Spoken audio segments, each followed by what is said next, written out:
Bismillahirrahmanirrahim. Assalamualaikum warahmatullahi wabarakatuh.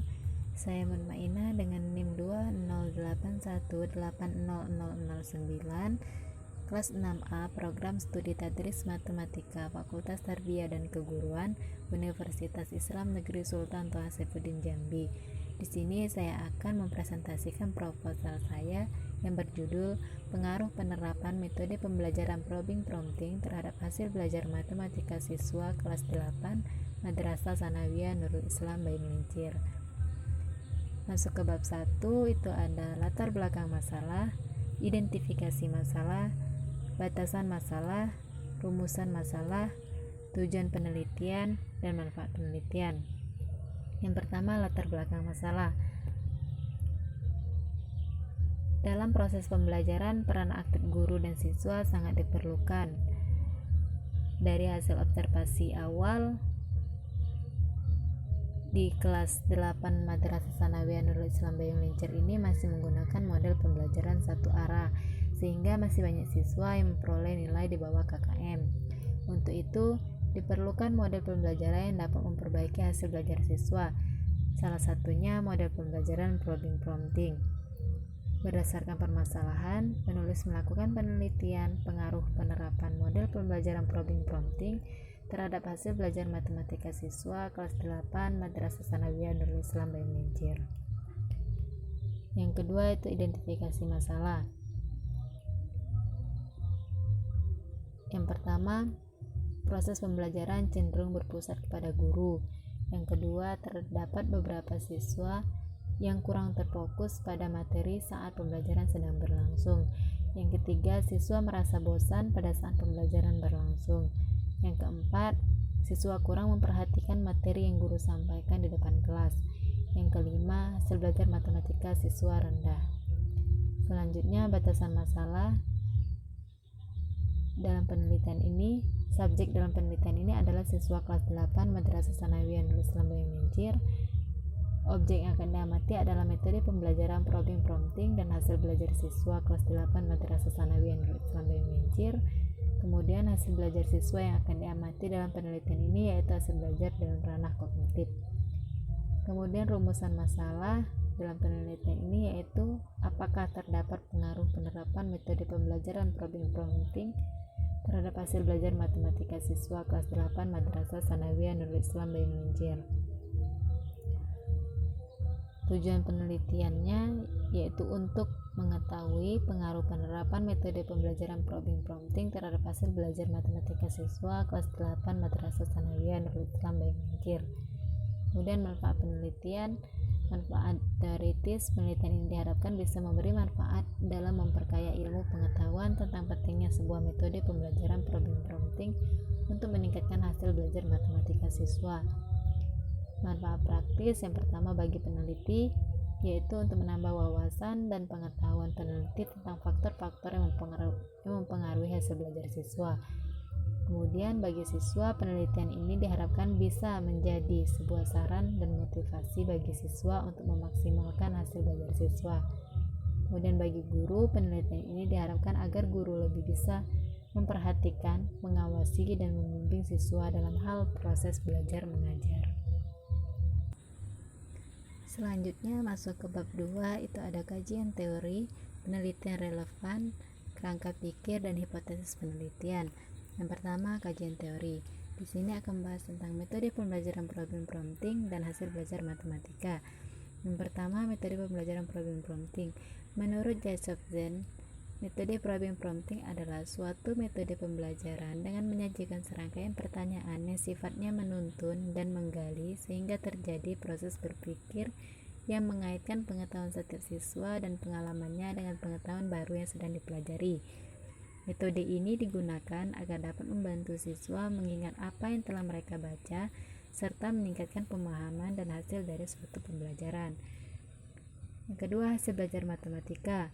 Menurut Jedney, hasil belajar matematika adalah kemampuan-kemampuan yang dimiliki siswa setelah ia menerima pengalaman belajar matematikanya, atau dapat dikatakan bahwa hasil belajar matematika adalah perubahan tingkah laku dalam diri siswa. yang diamati dan diukur dalam bentuk perubahan pengetahuan, sikap, dan keterampilan setelah mempelajari matematika. Perubahan tersebut diartikan sebagai terjadinya peningkatan dan pengembangan ke arah yang lebih baik dari sebelumnya.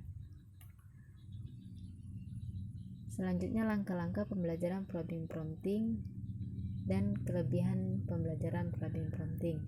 Langkah-langkahnya, langkah pertama, siswa diberikan konteks situasi baru. Langkah kedua, siswa diberikan persoalan yang sesuai dengan indikator atau tujuan pembelajaran. Kemudian siswa diberikan waktu untuk merumuskan jawaban yang telah dimilikinya atau melakukan diskusi kecil guna merumuskan permasalahan yang ditemuinya.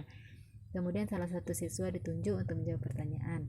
Apabila jawaban yang diberikan benar, selanjutnya guru menunjuk salah satu siswa lain untuk dimintai tanggapan mengenai jawaban yang diberikan, untuk meyakinkan bahwa semua siswa aktif dalam kegiatan pembelajaran yang berlangsung.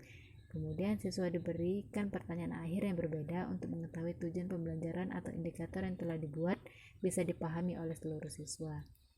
Kelebihan pembelajaran problem prompting ini, yang pertama, menstimulus siswa dalam berpikir dinamis. Kemudian memberikan peluang kepada siswa untuk dapat menanyakan tentang materi apa yang belum dimengerti olehnya. Kemudian dalam metode ini guru menjadi pihak netral dalam mengarahkan pendapat masing-masing siswa. Kemudian pertanyaan yang disajikan akan membuat siswa menjadi semangat untuk menanggapinya. Selanjutnya, sebagai sarana review bahan ajar yang telah dipelajari. Yang terakhir, dapat mensugesti siswa untuk berani mengungkapkan pendapat dan memberikan solusi dari permasalahan yang diberikan. Selanjutnya, penelitian relevan. Yang pertama, penelitian oleh Tuti Hidayati yang berjudul Pengaruh Penerapan Model Pembelajaran Problem Prompting terhadap Hasil Belajar Matematika Siswa. Persamaannya, sama-sama meneliti tentang pengaruh penerapan model pembelajaran problem prompting terhadap hasil belajar matematika siswa. Perbedaannya itu yang pertama lokasi penelitian, yang kedua jenjang pendidikan. Yang kedua, penelitian oleh Suci Darmi yang berjudul Pengaruh Penerapan Model Pembelajaran Problem Prompting terhadap Kemampuan Berpikir Kritis Siswa pada Mata Pelajaran Ekonomi di Sekolah Menengah Atas Negeri 1 Tambang. Persamaannya menggunakan model pembelajaran yang sama, yaitu model pembelajaran problem prompting. Perbedaannya lokasi penelitian, kemudian jenjang pendidikan. Pada penelitian Suci Darmi ini meneliti tentang kemampuan berpikir kritis siswa. Kemudian penelitian oleh Lutfi Abdul Aziz yang berjudul Pengaruh Penerapan Teknik Problem Prompting terhadap Pemahaman Konsep Matematika Siswa. Persamaannya sama-sama menggunakan model pembelajaran sama, yaitu model pembelajaran problem prompting. Kemudian jenjang pendidikannya sama-sama siswa kelas 8 SMP. Perbedaannya lokasi penelitian, kemudian penelitian oleh Lutfi Abdul Aziz ini meneliti tentang pemahaman konsep matematika siswa. Selanjutnya, kerangka pikir. Rendahnya hasil belajar matematika siswa disebabkan yang pertama, proses pembelajaran cenderung berpusat kepada guru. Yang kedua, terdapat beberapa siswa yang kurang terfokus pada materi saat pembelajaran sedang berlangsung. Yang ketiga, siswa merasa bosan. Yang keempat, siswa kurang memperhatikan materi yang guru sampaikan di depan kelas. Yang kelima, hasil belajar matematika siswa rendah. Solusinya yaitu dengan menerapkan model pembelajaran problem prompting, di mana nanti ada dua kelas, yaitu kelas eksperimen dan kelas kontrol. Kelas eksperimen yang menggunakan model pembelajaran problem prompting, sedangkan kelas kontrol yaitu menggunakan model pembelajaran langsung. Kemudian dilakukan post test, selanjutnya analisis hipotesis, kemudian kesimpulan. Selanjutnya hipotesis penelitian.